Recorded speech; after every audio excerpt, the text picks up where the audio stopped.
accidentally reveal that it was Nancy Pelosi all along who was behind the effort to get him out of his run for the presidency, his re-election bid?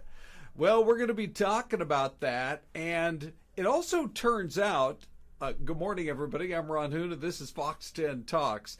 It also turns out that what was, no doubt, the worst political decision of his life, Joe Biden's decision to go ahead and do that early debate, which led to the groundswell that then had him forced out, was not just a spur-of-the-moment decision, but was something apparently that was in the works for months. We're going to be talking about that. We're also going to be talking about the least honest states in America for online daters. And when it comes to dating, at least we can tell you this, Dave is single.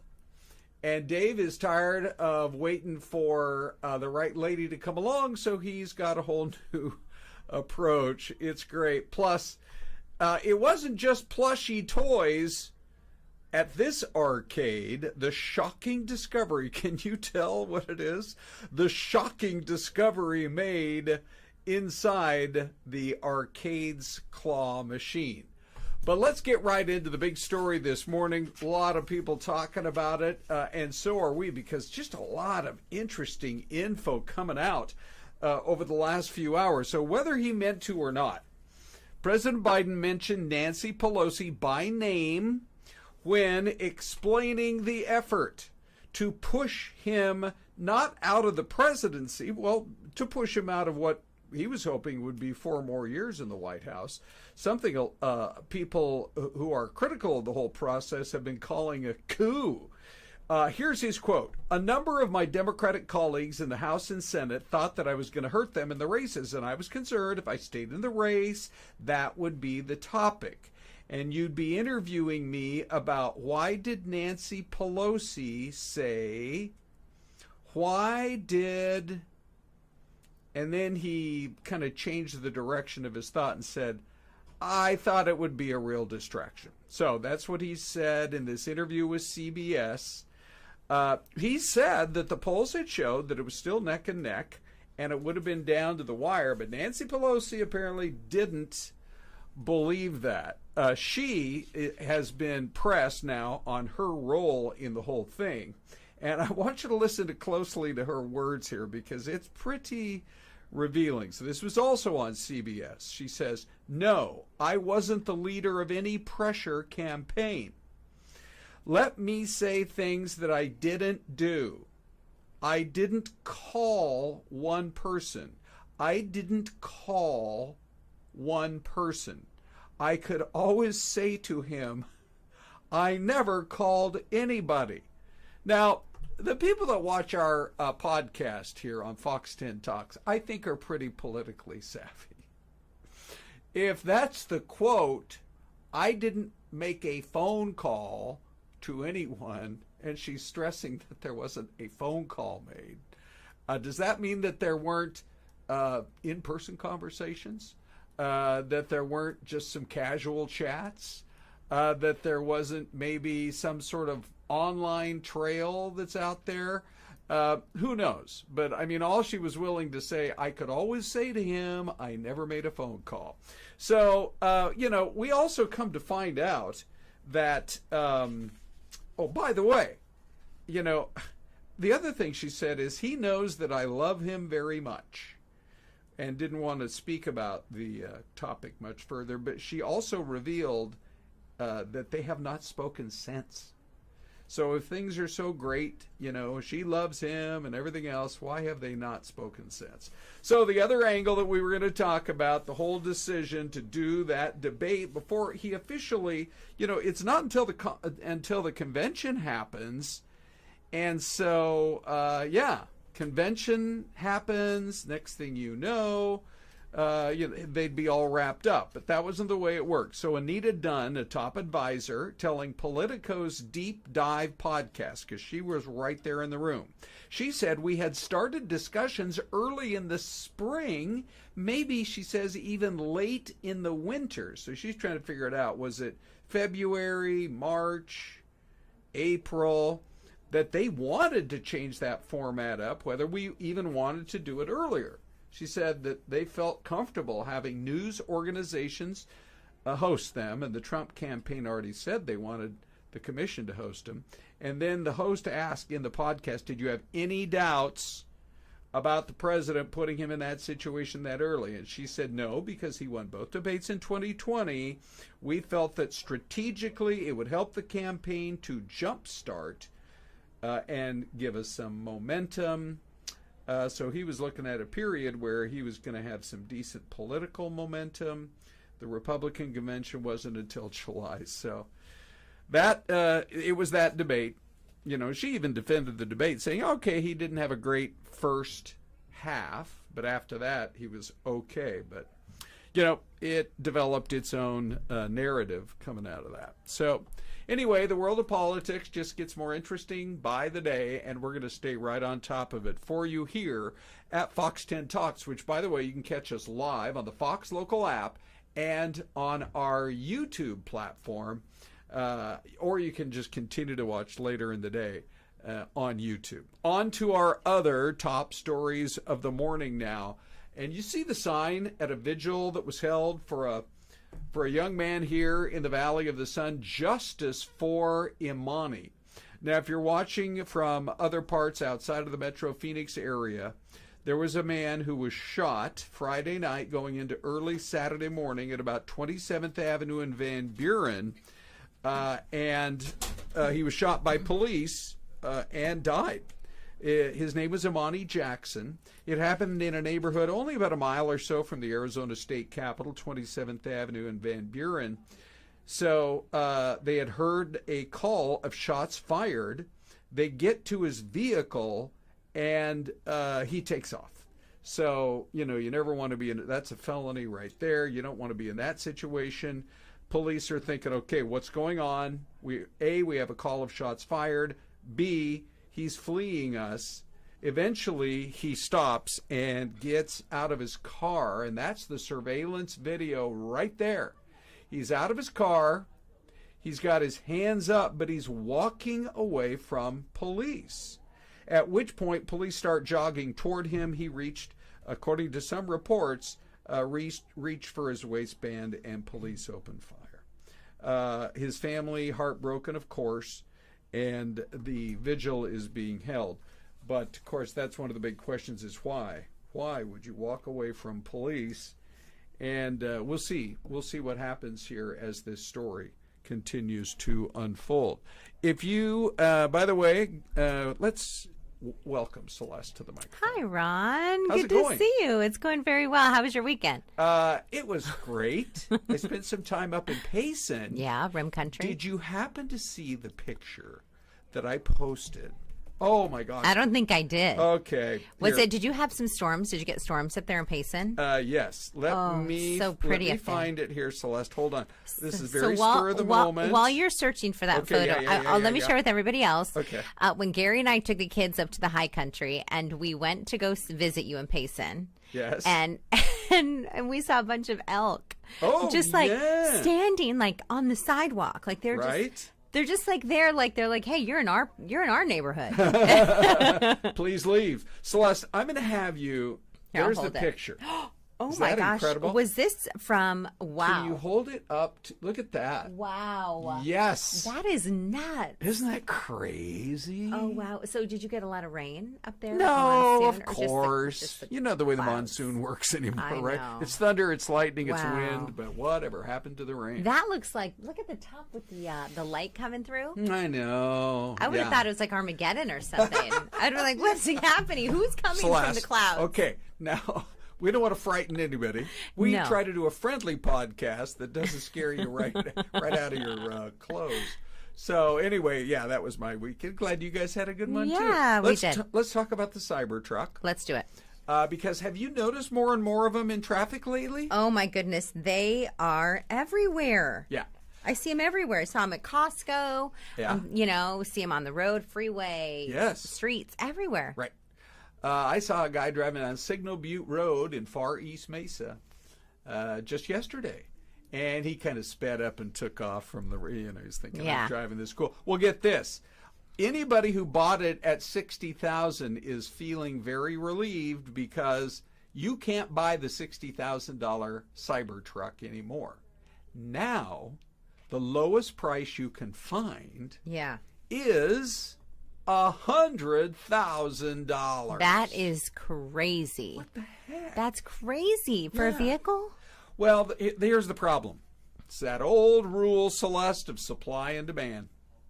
And I think Elon Musk is feeling like, you know what? We have supposedly 1 million people waiting for them. That's how many reservations. That's nuts. Well, the crazy thing is that you get these mixed, I'd love to get at people's thoughts on this out there in YouTube land, because you get people's mixed reactions. Some people are like, they're the coolest thing ever. And then other people are like, oh my gosh, what's up with the body style? Well, so you'd have to spend $100,000 for a vehicle like this. But if you're into that sort of thing, this is your jam. Interesting in that photo right there. I mean, you can see everything else that's in the, you know what? I think that might be a Tesla Model 3.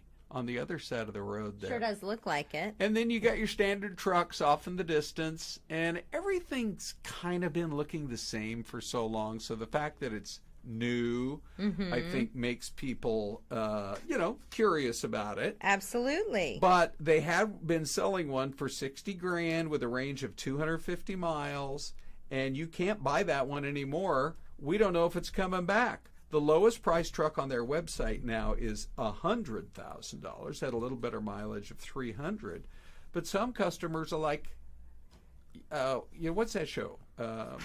Shark Tank. Oh yes. I'm out. I'm out. Yeah, all the investors. I think a lot of buyers are going to look at this and say, "Well, I'm out. Yeah. I wanted a truck, but not at $100,000." No, not when we're like, what are we expecting tomorrow in terms of the big announcement with how the economy is doing? Yeah, on Wednesday with inflation. Yes. Yeah, talk about inflation. How about a truck at $100,000? Yeah, that's a 40% jump from 60 to 100. That's crazy. Yeah. Hey, you know what else is crazy, Celeste? What's and that? A lot of people are talking about it. I can't wait to get your take. Is the newest land coming to Disney? Now, if it's even close to half of how cool looking this graphic look, it's going to be called Villain Land. And I had heard rumors. I took my grandkids to Disney World earlier this year. Yes. And that was all the talk. It's not just a ride. It's going to be a whole new land. Yes. Just like Animal Kingdom and the Magic Kingdom and all the rest. There's going to be a Villain's Land. Yeah. And how cool looking, isn't it? Yeah, it's really kind of spooky. Spooky is the word. Why don't they call it Spooky Land? Well, I think during Halloween, this may be like where a lot of people go. Right? You know how Disney's a big spot for Halloween. Yes, it's a good They do like a big parade and everybody dresses up. Sure. And, yeah. Lots of pumpkins all around. Well, this takes it to a whole new level. It does. Doesn't it? Holy cow. Let's see what else they revealed. That's it going to be in Florida. Yes. And we have this one, which I believe is going to be at Disneyland. Yes. And that is going to be some of their new Avatar and Avengers themed lands. Infinity Defense. That's super cool looking right there. It is. Isn't Very it? cool. I think they have they're going to have a new Coco ride, I think. Right. And can you think of the other one? Is it Tiana? It's Bayou's Adventure. There you go. We got Coco and Tiana.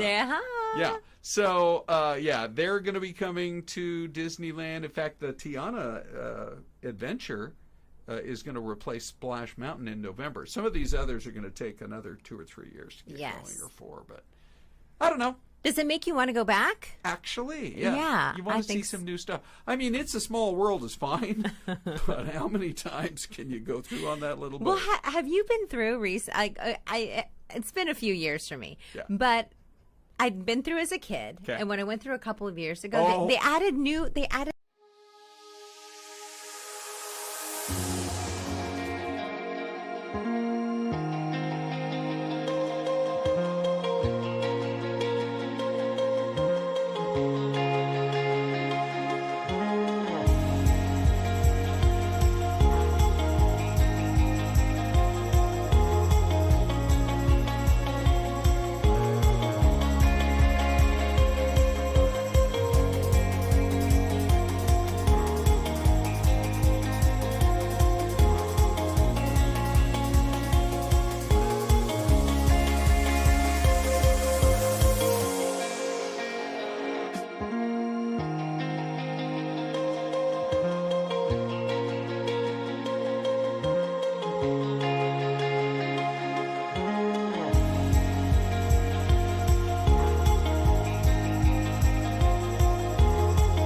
You are looking live at Kellogg, Idaho.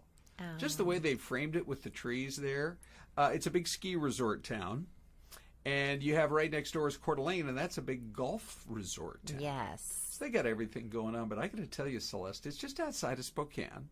And when I was working up in Spokane back in the 1980s, and there was that recession, you know, coming out of the Jimmy Carter years and the kind of the beginning of the Reagan years, and inflation had been running like interest rates, mortgage interest rates got to 14%. Wow. It was just unbelievable. So you think it's bad now.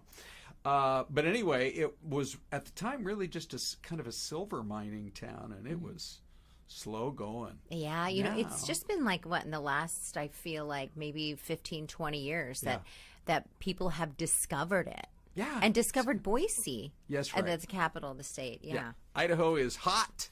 I mean, it's cool weather-wise. It's hot to try. But it's hot on tourist and travel lists. All right, let's go to the most pet-friendly city in the United States. Stand by here. Who wouldn't love that little puppy to come home to every day? So cute. But a new list is out of the most pet-friendly city in America. Any guess at all what the #1 city for pets is? I'm going to go like maybe a Tampa. Okay. It's closer to us. Oh, okay. In fact, it's in Arizona. Oh, the #1 most pet-friendly city. Gilbert. Gilbert is a good guess. Let me look Mesa. on this list here. Mesa, it better be. Let's just see. Neither of those. The Chandler. answer is, get this. The answer is, ready for it? Scottsdale, Arizona. Okay. Dean and I were, Dean Fazzini, who's the maestro of the live cams. We found this shot. Those are those buildings right around the Scottsdale Fashion Square. And, yeah, they came out #1 in America. So this is Wallet Hub, which I'm not a big fan of Wallet Hub. You look at a lot of their surveys, and they have Arizona like close to the bottom on a bunch of stuff. They do on I'm like, most of them. Come on. Anyway, 100 of the most populated cities. And it did beat out Tampa for #2. Did it? Oh, Tampa's too. So your instincts were right on, Celeste. By the way, Phoenix came in 13, so that's not bad. I don't see where Mesa is on this one, but I can tell you that they looked at, let's see, what were some of their criteria? The overall budget for your pet, pet health and wellness. Okay, like there are a lot of pet spas Correct. in Scottsdale. Yeah, I think so. Doggy daycares. And then what about like walking trails and et cetera for outdoor pet friendliness? So, they have a lot of parks too. Like right along where you see that high rise here in the live image, they have the canal that runs right there. Right. Right by Nordstrom and Olive and Ivy. Yes, right. And when you are up and just taking a morning walk in your neighborhood. Yes. Which you live in a pretty Tony neighborhood. Ron, I don't know about that. We have a lot of dogs. Do you find a lot of people out walking their dogs? Yeah. I think more people have dogs in our neighborhood than don't. Really? Yeah, almost everybody has dogs. Okay. But do they have kids? No. The dogs are their kids. Oh, boy. We don't want to wade into that topic. But the big, just a transition here, Celeste, big news in the dating world. Ooh. Ready? Okay, I'm intrigued. Glance at your screen. We want to announce that Dave is single. Who's Dave? So, Dave is desperate for love. But here are some fast facts. He can cook. Oh, that's a good thing. And he has normal habits and hobbies. Is he clean? Does he clean after himself when he cooks? That could be a deal killer. I think if he would have put that in there in that ad, I think he might have been a little bit more popular. Well, we had this whole discussion on the early morning show today about, what are normal hobbies, normal habits for guys? Normal habits? Yeah. Like maybe brush your teeth? Maybe. Shower? Shower. I mean, are we talking daily? Yeah, Ron, don't you shower daily? Yes, good. You need to. I mean, I need to, not you. I do too, by the way. Sometimes 2 a day. I don't know. Depends if I work out. Yes. Anyway. Just real quick, let's wait and see whether Well, here's some of what we're getting in our online chat. We love to chat with you guys in the YouTube chat box. We got plenty of people watching. Yes. Melissa says, I'm sure he was forced out. Oh, it's all these revelations. Oh. You know, they haven't, Pelosi yes. and Biden haven't said one word to each other. Well, it's been streaming Since all over social media. Yeah. By a portion of Biden's interview. Correct. And then a portion of Nancy Pelosi's talking about. Right. Yeah. So, yeah, people are weighing in on that. But on the other hand, Ember says, who cares if he was forced out? It's awesome. Harrison Walls all the way. They did have a pretty big turnout at their big event on last Friday. They did. Yeah. They did here in Arizona. Okay. Anyway, back to Dave. This is what we really care about. What is normal for her? I thought, does he watch a lot I That's a normal. Does he drink beer? Beer, maybe. Right? You know, yeah. Sure. Anyway, I can tell you this: the list is out of the state that you never want to do online dating. Oh, never. Or that maybe you do want to. And we're going to tell you just a little bit more about it, because the best state and the worst state are ones that we can talk about. The number one state for the most honest online daters is, of all states, South Dakota. Really? Yeah. Okay, more than the North Dakotans, huh? I bet they feel a little slighted. North Dakota, what's wrong with you? Come on. Why not? My not. Elevate your honesty game when it comes to online dating. By the way, I asked Dean to get us a shot of South Dakota. This is about all we had was this freeway shot right here. But and I hear I've never been, but I hear it's a beautiful spot. Yes. You know, but maybe the online thing is like a big deal because in the winters, you're not making it out very often. So you're doing a lot of FaceTime, online dating, so. Zoom. Who wants to trudge through the snow for a date? No. Correct. Yeah. Well, anyway, congrats, North Dakota. On the other hand... or South Dakota? Is it South Dakota? Oh, yeah, South Dakota.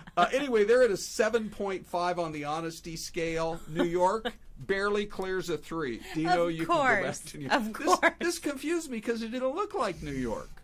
But this right here, you know, normally we show a little bit more of the Manhattan skyline, but it's the suburbs. So whatever. You know what is this? Where is this in New York? I don't know. It must be up at like Chelsea, like on that part, like on the, you know, that's where you would see the Statue of Liberty in the distance. Oh yeah, I bet you're right. So anyway, New York, stay away from online daters there. Only 3.4 out of a 10. Oh. In the Dakotas, they're at a 7.5. We're talking about honesty here, right? New Yorkers are not honest about it.